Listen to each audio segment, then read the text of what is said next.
Hi everyone, this is Leanne and this is From the Heart.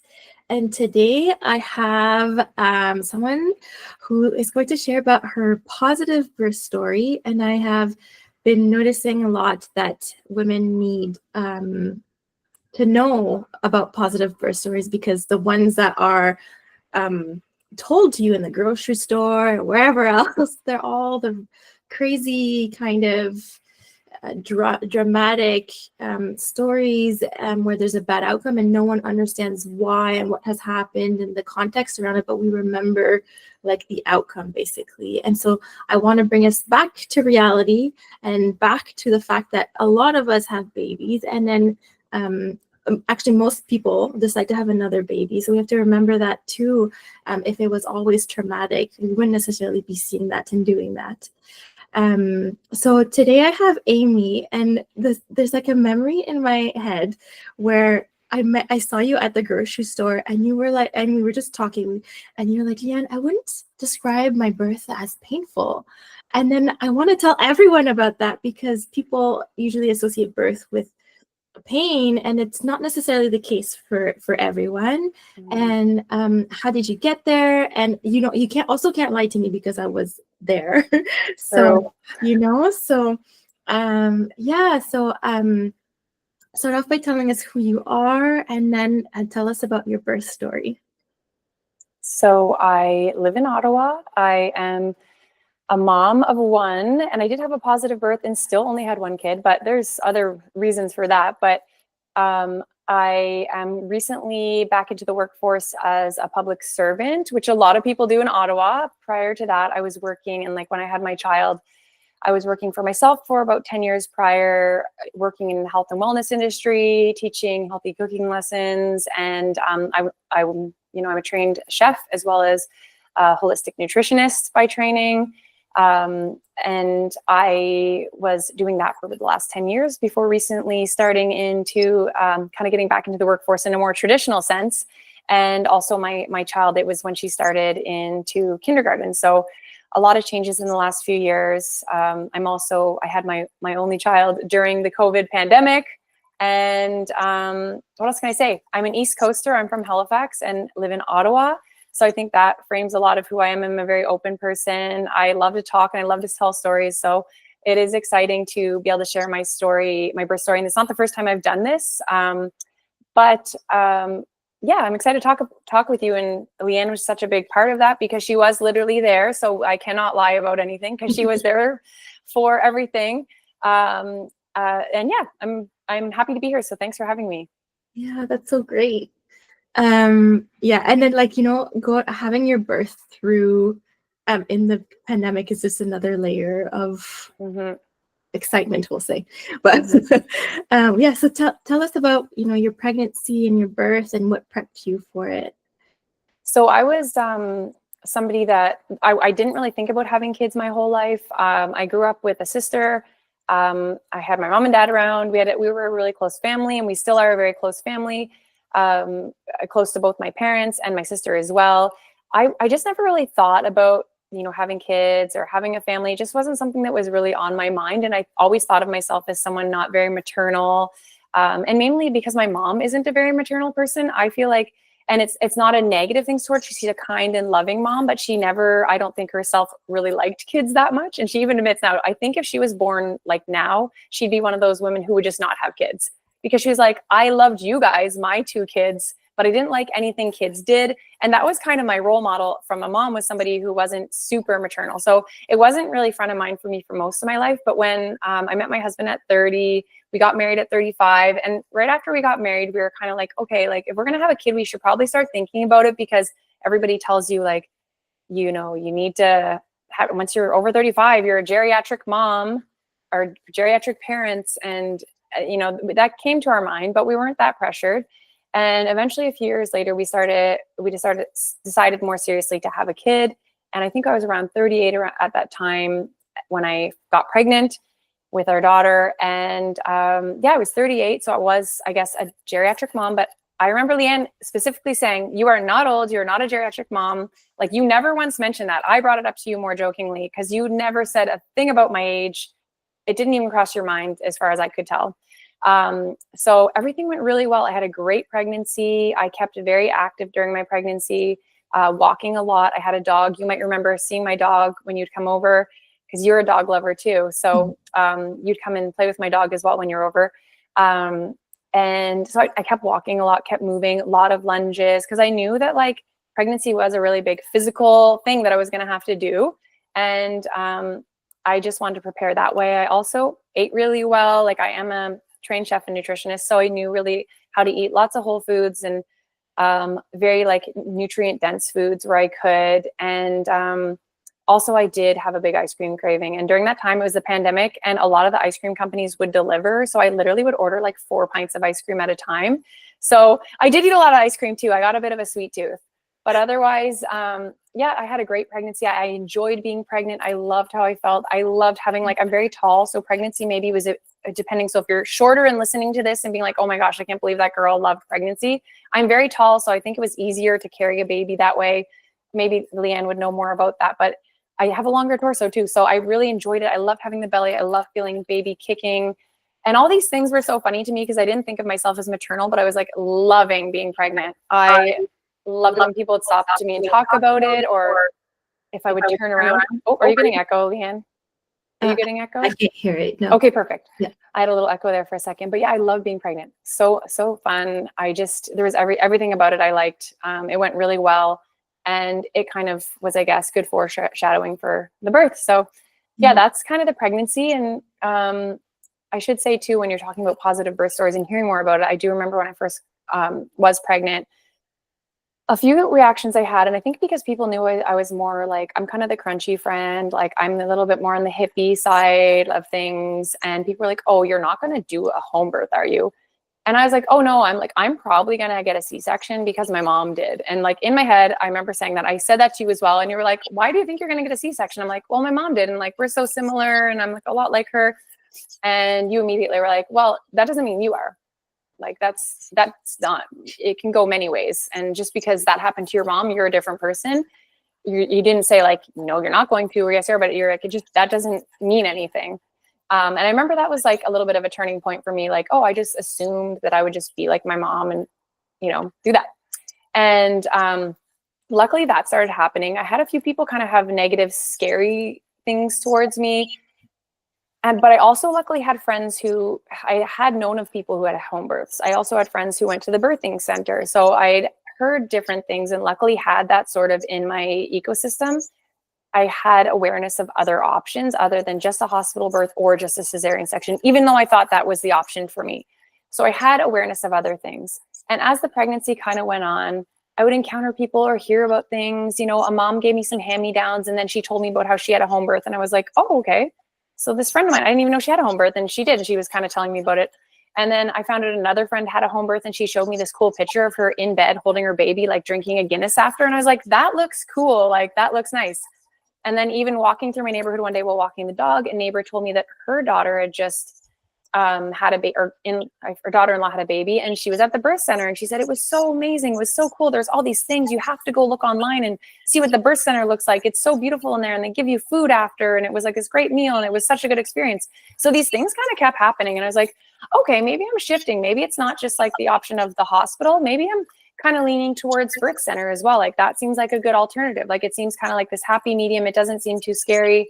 I looked at the pictures. It was beautiful. It was such a nice place to have a baby.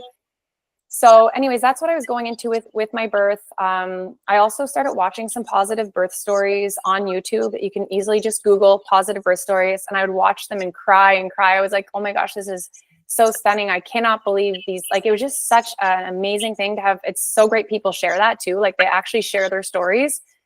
Plus, when I met my doula, Nancy, who I told Leanne that she could share Nancy's contact info because she's an amazing doula in the Ottawa area. It was so great. She sat down with my husband and I when I was about 36 or 37 weeks pregnant. I think it was probably 36. And she just walked us through everything. And one of the reasons why I have to say we were leaning towards hospital was because my husband had a lot of fear or worry that I would get hurt or something bad would happen to me or bad happen to our baby. And he wanted to be in a safe place. But Nancy walked us through how it was going to go down and what to expect and how she would help us. and how a baby is actually born. Like she actually talked through everything. Like, this is how the baby comes out. This is what it looks like, this, everything. And it was the education that we needed and that we hadn't been exposed to, just really having more information rather than less. Because I think with birth, in a way, less information can actually create more fear of the unknown. Yeah. So having her talk with us, so whether you go to like have a doula, whether you take up a birthing course that is a positive birth course, I also did another little birth course around that time too, that was, you know, sort of linked up to like hypnobirthing as well. And also I read the book, Ina May's book. Mm-hmm. And that was like another, there's just these little things, these little pieces of the puzzle that I kept reading. I was not on a home birth track whatsoever when I got pregnant, even in the first few months. But this information that came to me led me more towards the birthing center.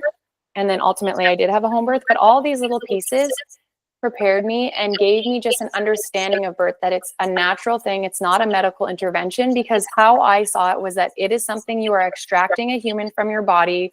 When I first was pregnant, I didn't realize this is a natural thing, that like women have been doing this for centuries. I mean, I knew that logically. Women have been doing this since the dawn of humanity, really. So when things kind of came together and I stopped thinking of it as this scary thing, that it's a natural thing that occurs to our body is capable, we are capable. I think that knowledge and that information really prepared me as I went into labor. I did not have that fear. Weirdly, like it just, something changed within my brain. So that's all I'll say. But yeah, so that was kind of the pregnancy era, was just positive birth stories, hearing good stories, being around people, and just understanding that I'm capable, and that and especially Leanne, you hyped me up a lot on that too, because you were always just saying, you know, you're able to do this. Like, this is what, just the way you would describe things, it was never fear-based. It was factual. It's like, this is what's happening right now. And I think the way things were presented to me, maybe I was lucky, or maybe, I don't know. It just, I found the right people around me and I got the right information. And I think things can go very much the other way too, that you have the wrong people around you and the wrong information. Mm-hmm. Yeah, totally. It's totally true that a lack of information will lead you to different outcomes. If you just don't know the basics of like staying hydrated and how long it can be, like those things can get into your mind. And but if you know that it's really normal for it to be long and that you're having your baby, it keeps things kind of realistic and everyone more peaceful. And then the other thing is, 35 is not geriatric. I don't know when geriatric starts, but because I've never worked with that population, but the advanced maternal age is at 40. And I have another episode on that. I think it's the one about induction and the controversy around the lack of research that we have around how we manage it. But truly, there's just a few things we have to keep in mind. And then if those things go well, then there's nothing to worry about. And those were things that we discussed in your pregnancy, basically. Yeah. So tell us about the actual birth.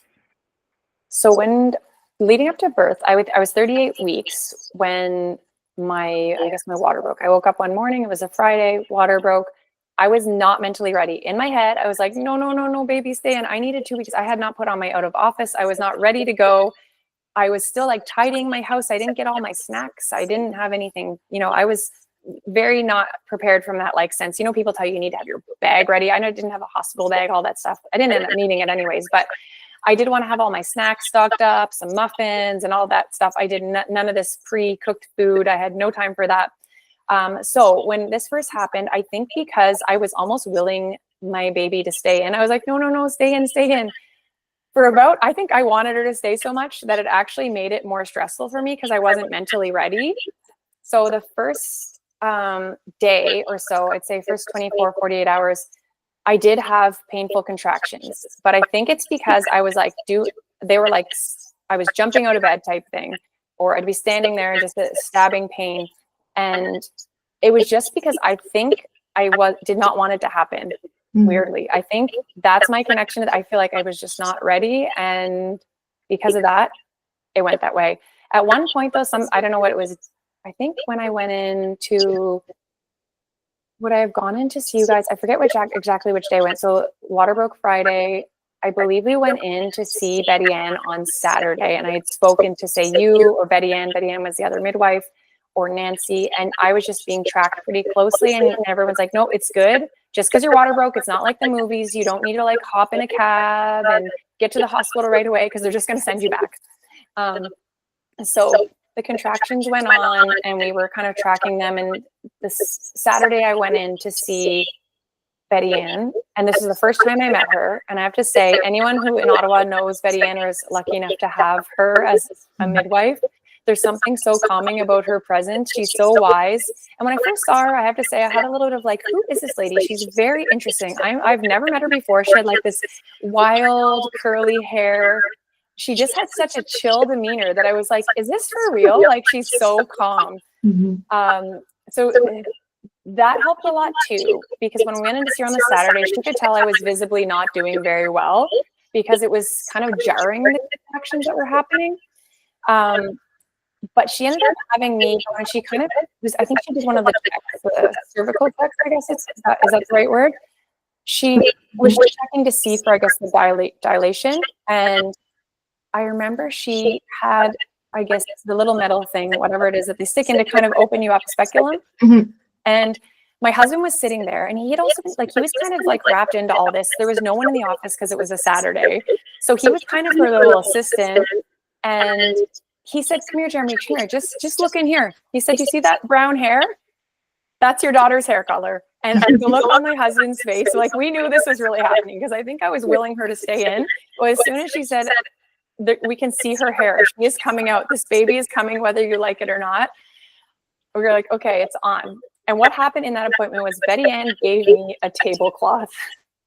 And she's like, I know you're planning to go to the birth center, but you never know. It's good to have this tablecloth at your house in case you decide to give birth at home.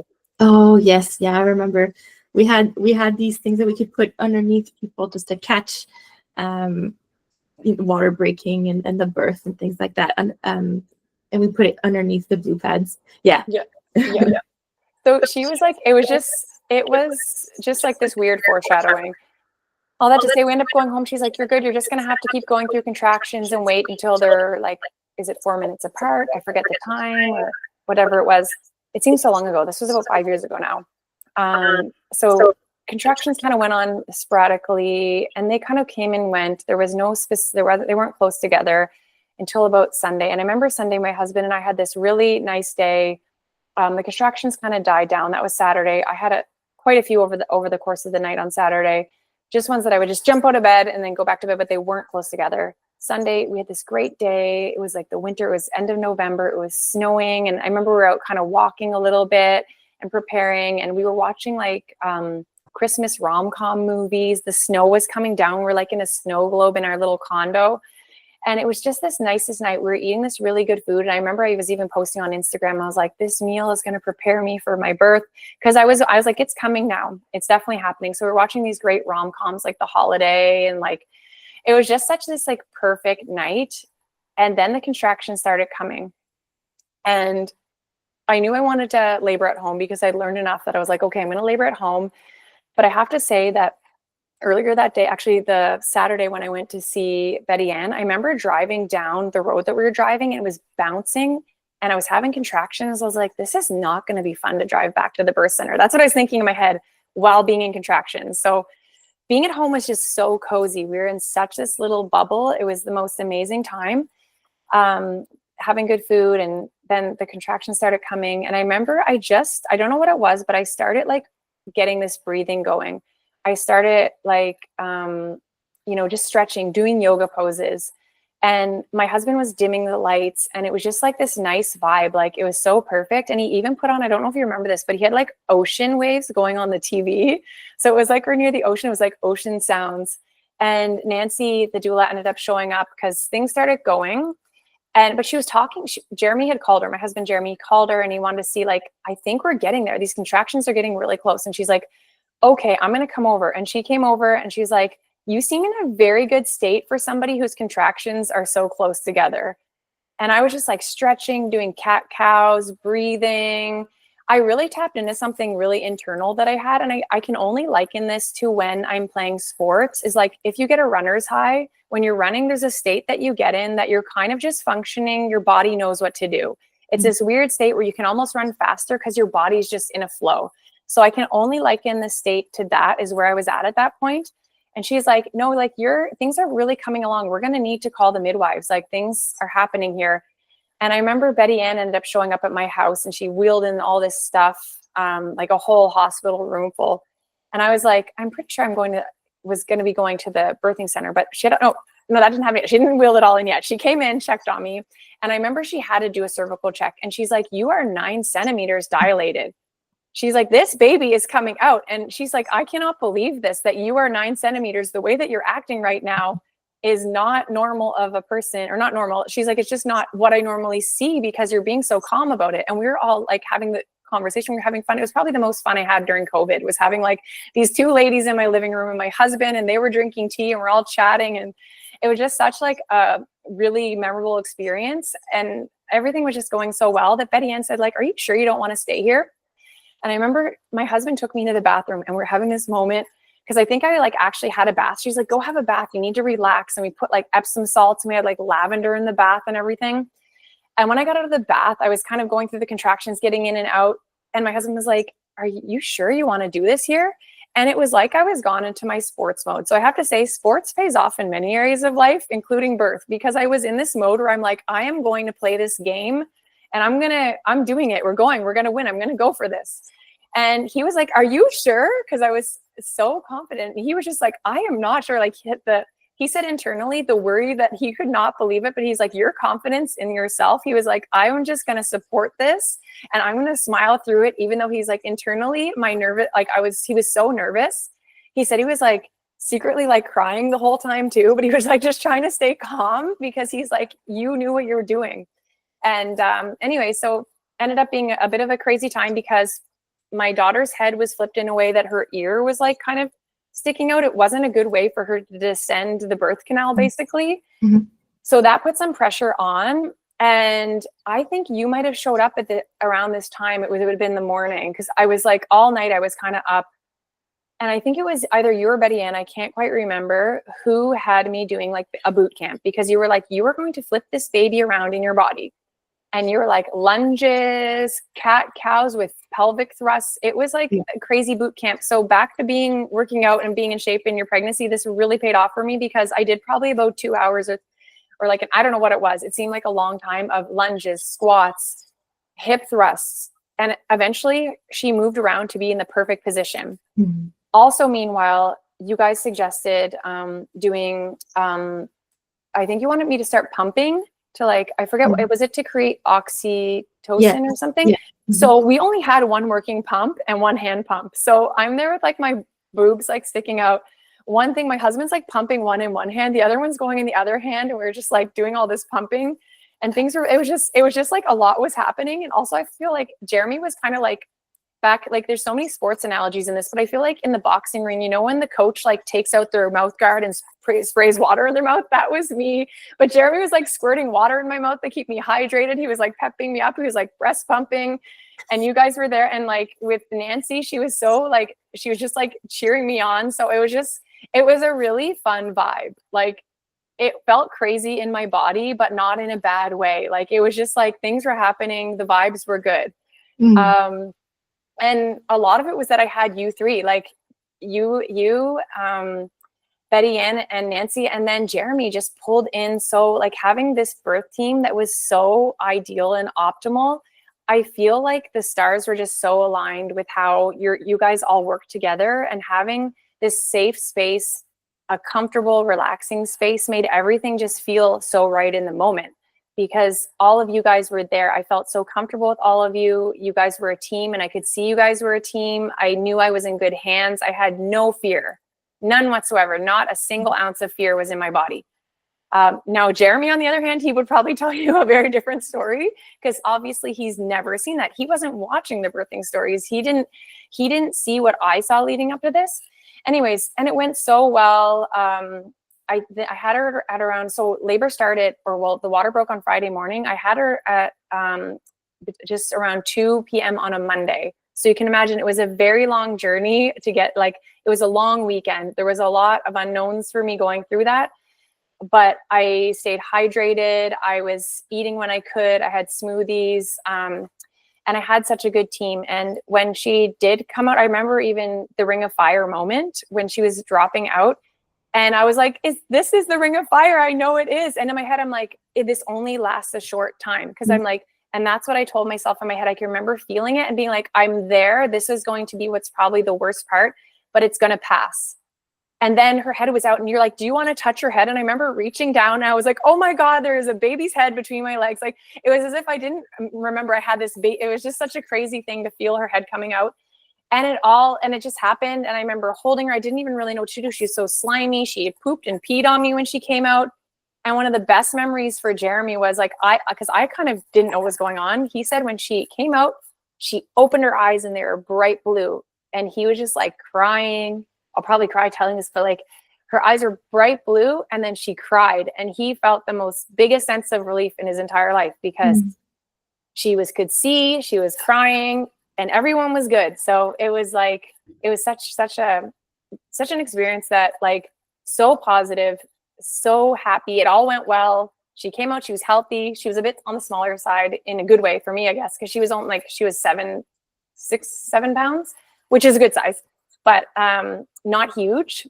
And I just remember at the end too, having you guys there, you guys had me cleaned off. I was like showered. I was lying down all cozy. I remember Jeremy was making you all sandwiches. It was just like the cutest thing that was going on. You guys were having sandwiches and tea, and one of you was tending to me, one of you was weighing her. And then when you left, my house was spotless. It was quiet, and we were there with this baby on this like nice winter afternoon. And Jeremy went and got pizza and hummus. And I remember having like one sip of beer. I was so exhausted. And it was just like this perfect thing. Like, I look back at it so fondly, and I know not everybody has that experience. Some of it's luck, but I also think like in terms of the team that was around me and the environment, but also I think trusting myself, and like that was a huge part of it too. But I think I was able to trust myself and listen to my intuition because the environment around me was so safe and so accommodating to what I needed. So yeah, it was that's it. That's so great. I like, oh my gosh, when you were saying stuff, and I don't remember the lunges, but I remember making you sit on the toilet so that you would push. Yes. And you're like, feel like it's like the biggest poop you've ever had to push out. And I'm like, Leanne, I am never constipated. I don't know what this is like. And you're like, but that's what you need to think about. And like having you guys it was so funny too. And like, I mean, Nancy was good too about like just describing, because I was like, I don't know how to push. I didn't have an urge to push. Like, it did not come in. So that urge didn't happen. She was just like descending, I guess, on her own. But like I know how some people have that where their body just makes them push. That didn't happen. So you guys were so good at coaching me and like giving me all these different cues. You guys were kind of throwing different things. Eventually something clicked and I'm like, okay, this is how I have to do it. Yeah. Yeah. But that's why the team part is so important, and having people there that can like give you different cues to help you and support you. And I mean, Nancy had 3 home births herself. So she just having her there through with that. And you've been there for so many births between you and Betty Ann. You guys have caught a lot of babies. So you guys have seen it all and just giving me so much help and support. So yeah, it was great. Yeah. I love that birth story. Thank you so much for sharing. The things that stand out for me, and like what I would want people to really know if they're pregnant and listening to this, is do everything that you can to have your own back so that there's less and less fear. You did a lot of that by listening to positive birth stories, choosing the team that felt right for you. It's not a midwife for everyone, and not everyone has the opportunity to get a midwife. And sometimes you meet a midwife and it's not right. But sometimes just finding the right doctor that feels really good for you, finding the right doula that works for you, and speaking, like having really good communication with your partner, and like if you can, choose a partner that's going to support you. Finding that good team, and yeah, like working on the fear. I honestly think that fear is what creates pain. Yeah. So then, do you want to tell us about breastfeeding? Because some people also have lots of kind of fears around the idea of is breastfeeding going to work for me and things like that. Yeah. So I had a relatively good experience with that as well, but it didn't come without challenges. And I think almost everybody that breastfeeds experiences some challenge. So no matter if someone's listening to this and, you know, you're newer in the postpartum journey, like, I think there's going to be some element of challenge. It's not going to go flawlessly because there could be various things can come up.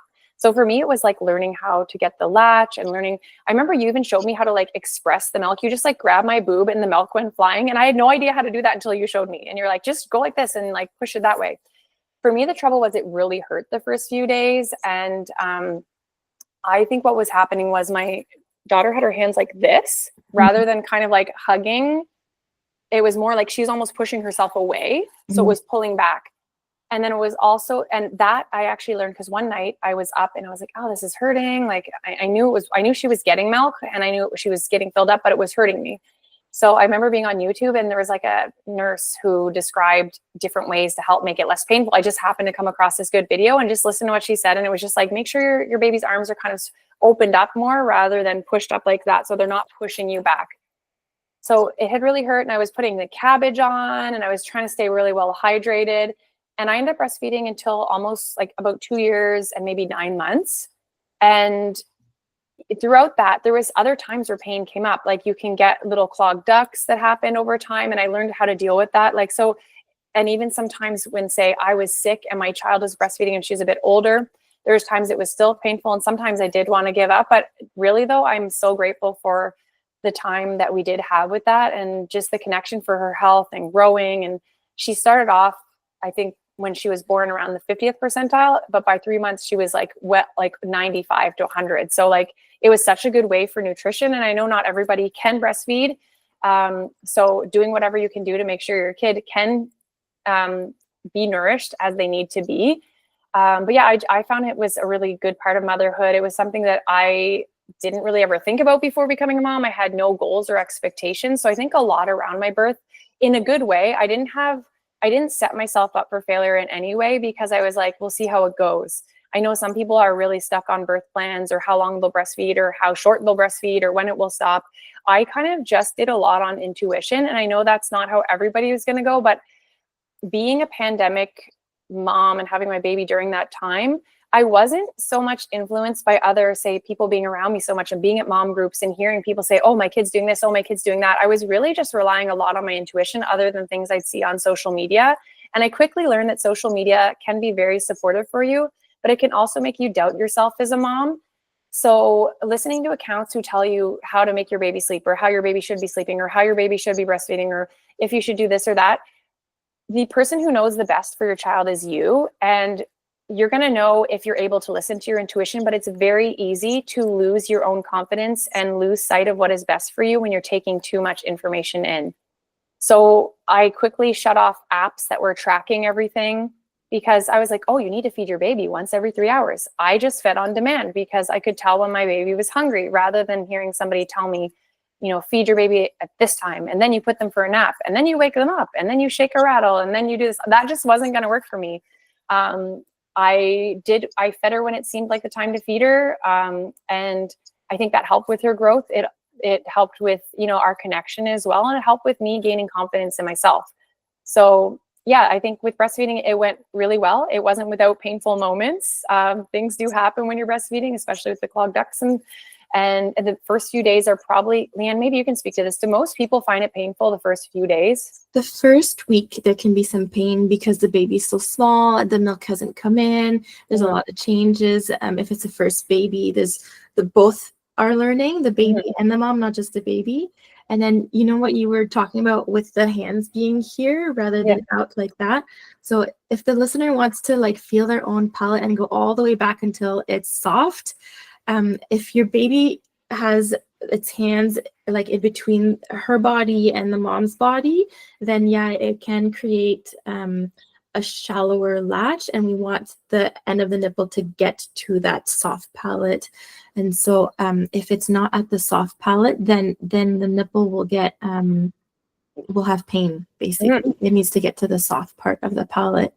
And it is like breastfeeding isn't intuitive like we think it should be. people do need support. And that's true. And had I not had you come by and just show me how to do express milk, I wouldn't have known that I could even do that. I mean, maybe I would have come across that eventually by looking on YouTube or something. And then hearing that one, I think she was a lactation nurse. She has like a YouTube channel. I forget what that link is. I could maybe find that somewhere and send it along to you. But that just coming across that was really helpful. And because I had a midwife, and I know not everyone has a midwife, but if you can get some support, whether it is from a midwife or a doula or somebody that's checking in on you after to see how you're doing with it. I know so many of my friends, basically almost everybody has had some sort of help in the early postpartum days, figuring that out through a nurse, through a lactation consultant, through programs, whatever. Like because that's one thing it is, you're right. It's hard. You don't exactly know what to do because people think, oh, the baby's just going to crawl up you. And they say they crawl on you and they figure it out, but it's not like that. It can be like that, but it's not always. Yeah, it's not always. Exactly. And in my case, it wasn't, but it went really well. It didn't actually happen that way, but it went really well. I'm really happy with it. And I feel like it's something that if you can do it, it's amazing. Yeah. That's another, thank you for sharing. And then, so what prepped you for motherhood? Because it can be, it is, no matter what, a huge transition and a portal you've entered through like birth, basically, into another life. So I think that's one area that I would say was not the best preparation that I would have done, because I think I didn't spend a lot of time around kids. I have nieces, but they live in the States. And I honestly, I have to say, as a friend to my mom friends who had kids before me, I just did not realize how much help that I could have been giving them as a person without a kid. So I didn't spend as much time around little kids because I was like, oh, I'm busy. I'm doing a lot of things. Kids aren't that interesting to me. And that was sort of this preconception that I had. So I didn't spend a lot of time thinking about how it would be after. And there's a lot of things I think I would have done differently, would be in terms of not just looking at, like, say, for my long-term health, but how your relationship with your partner will change, like the dynamics there. Like, how are you going to work together to make sure you're both getting what you need in a time of your life when you're not getting a lot of sleep, when you're both taxed, and like thinking ahead for those sort of things and planning ahead. Make sure that you have some help lined up with, whether it's a psychologist, because a lot of people experience some postpartum depression or postpartum anxiety or rage and things that you don't really realize. And I didn't realize all these emotional changes would come along as well as dynamic changes in my relationship. And as well as with the world at the time, it was the pandemic and I was isolated. So there was some things that I didn't get to talk to as much with moms. Like, are you feeling really mad about everything happening right now? Like more mad than mad at everything. And these sort of things, I didn't really have that knowledge leading up to it, the mental change that will shift. One of the things that I did surprise myself though, is I was very naturally attuned to my child. And because of trusting my instinct, I think I was somebody that appeared to be very natural at being a mom. People were like, you're handling it so well. And I did handle it so well, but there was also internal things that were happening that I didn't know were maybe not as healthy for me to be, in that state. And I'm lucky because I did there was other things too that were happening. A, the pandemic. B, my mom ended up getting diagnosed with cancer 6 months postpartum, and she was in Nova Scotia. And because of it being the pandemic, I couldn't even go see my mom. So there's this external stressors happening with my family. And, as we become adults, there's so many things like that happen that you aren't really prepared for, because, you're aging parents, you're taking care of small children. So there's a lot of things going on. So I encourage people to, prepare, like maybe have a Rolodex of people that you can reach out to, whether, you have a psychologist lined up if you do need it, or, have, friends that you can talk to, or maybe even set up things like maybe postpartum yoga or postpartum things where you're taking time to care for yourself, because you give up, and I don't mean this in a bad way, but you give up a lot of your time and energy to keeping this small human alive. And there's other areas of life that you just can't focus on. So maybe it's even knowing that getting a cleaner to come to your house once a week if you can afford it, or getting a meal delivery service, or things that are going to make your life easier down the road if you can afford these things. Sometimes you're not able to do that, but there's, even if you have some friends that could drop off a meal just to check in on you. And there's so many things that I didn't think about, that I thought a lot about the birth once I started learning about, positive birth stories and preparing in that way, but I didn't think of anything after that. And I think moms and dads together, not just the parents together, or, the family, the extended family, even if you have other children, just thinking about how you're going to go into this life with an additional little human that you have to take care of, that's going to take away from other things that you normally would be able to do. So I'd say that's one area that I didn't think about. And I regret that, because I think, sorry, shouldn't even say I regret that. It was all part of learning, and I probably would have done things differently knowing what I know now. Even just like the division of labor and the mental load that comes on when you're a mom, because your life changes so dramatically. And often for the dads, it is different, because sometimes they just go back to work right away, whereas you're just home with your baby and you're not working, you're not seeing people, and you do need to make a conscious effort to, check off those mental health things. So, I mean, I think I did really well postpartum, despite considering all the factors that were going on around me, but I probably could have prepared myself better. So that's what I'll say. Yeah. Would you want to share like what you might do differently? If you would redo that again? Okay. So, there's a book that everybody says to read, and I've not even read it. I think it's called Fair Play. Have you heard of that one, Leanne? Yeah. There's an author, and she talks about just ways that your birth partner, your husband, or whoever's with you when you have a kid, that they can help support you after. Because I think one of the problems was, and we didn't talk about this, Jeremy, who is extremely supportive, a very doting, hands-on dad, I think he felt like he didn't know what to do, and I didn't know how to tell him how to help me. So I think really getting those conversations going with your partner, and maybe, I don't even know if it's something that you can learn as you go, but just being prepared that, things are really going to change for both of you.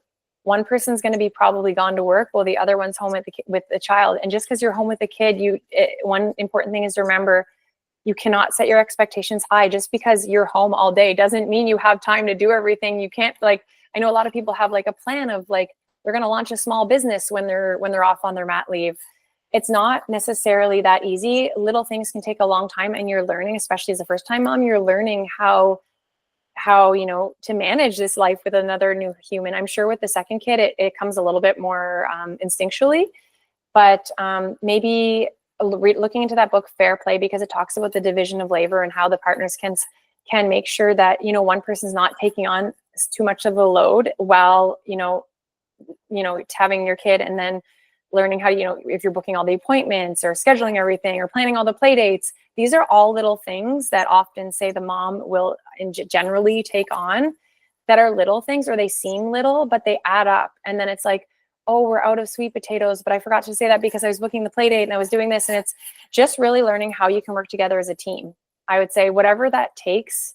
I think we've got it so much better now, but it took a lot of learning for us, a lot of trial and error. And then there also comes resentment with that too, when you feel like you're taking on everything and your life changed so much. And almost any mom will tell you, I ran into a mom friend today at the pool.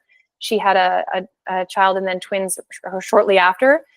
And I was like, oh my gosh, like the amount of resentment I had for a long time. And she's like, oh, I hear you. Like every mom will say this, but it's something that we didn't talk about. And I think it's something important to talk about, and you can reduce that resentment. It may still come, because as a mom, you physically have changed. Something in your brain changes. Mm-hmm. So there are more changes that happen for the mom. Yes, it's challenging for both parents. It's a big adjustment.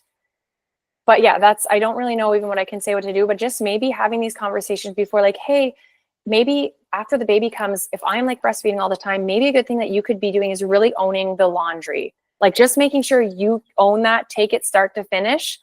And maybe I can task you to making sure that, like, even if you're working late, maybe you can make a big batch of something, so the next day the food is available in the fridge in case I don't get time to make something. So really having these conversations and trying to work as a team as best you can. Mm-hmm. That's such good advice. And it's cool that you have a book. I love finding resources, and I'd love to put my nose in that. That's really great. Do you have any other suggestions for people? Let me think. Okay, so basically just try to build up in terms of birth or postpartum. Both? Do you mean for both?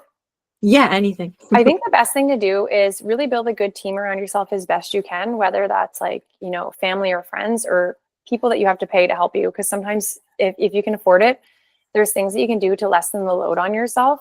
And that's not just early postpartum. That's like in the early days of when your child is small, because there's just such a demand on parents, and the village is not what it once was.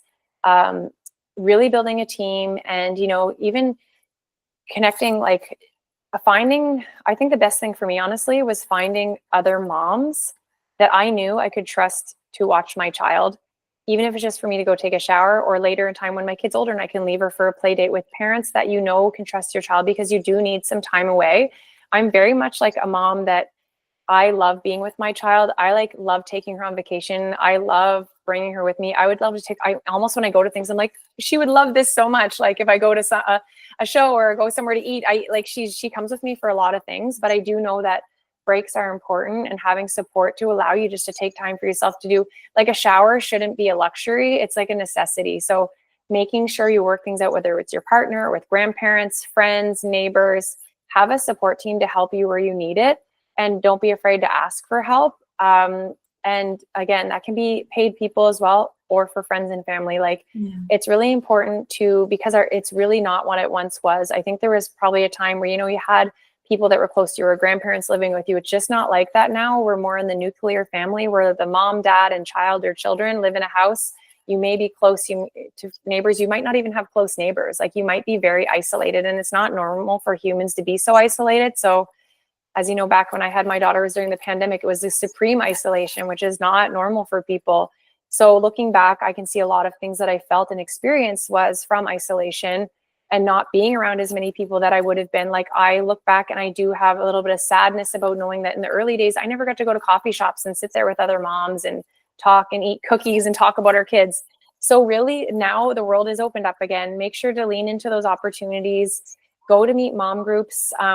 You're going to find the people that align with you, and you're going to find some people that don't align with you, with your style of mothering. And that's okay, because everyone does things differently. But having people around, having support is just so important. So that's what I'd say. Yeah, totally. Isolation is like, it's just a really big threat. You spoke of the two trends in my podcast. So community, so staying away from isolation, you did without even any prompting, and then doing things intuitively. And then like, it's really nice that you said that you might not find moms that have the same approach as you, but that doesn't matter. Yeah. Yeah, super. And then just, there's another little trend that's like started in my podcast. And did you have to advocate for yourself, like with me or with Betty Ann, or sometimes even with yes, this will be more of the self-advocation, was that some people around me, unintentionally so, had given me negative stories or said things that they know somebody who did this and it was a bad thing that happened. So eventually I just was like, I'm not listening to anything bad. Like I'm going to go with only positive things, because I had a lot of fear around birth. Partially why I think I waited so long to have a kid was because of fear around birth and hearing so many negative stories. Like it just did not seem appealing to me to have a child, to get pregnant, to have a child.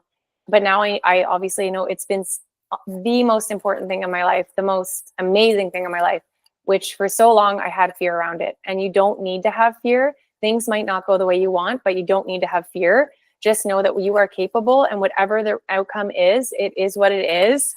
But know that your body can do a lot, and that, you know, just so keep advocating for yourself in that sense and building your confidence up. Whether it's you have to do affirmations to yourself, I know that works for some people. Whether that's staying away from negative things and only focusing on positive. And a good example of this was, I remember texting both of the moms, mother-in-law and my mom, while I was in contraction, or when things were going well. I remember saying to them something along the lines like, it's not going so bad so far, in a text.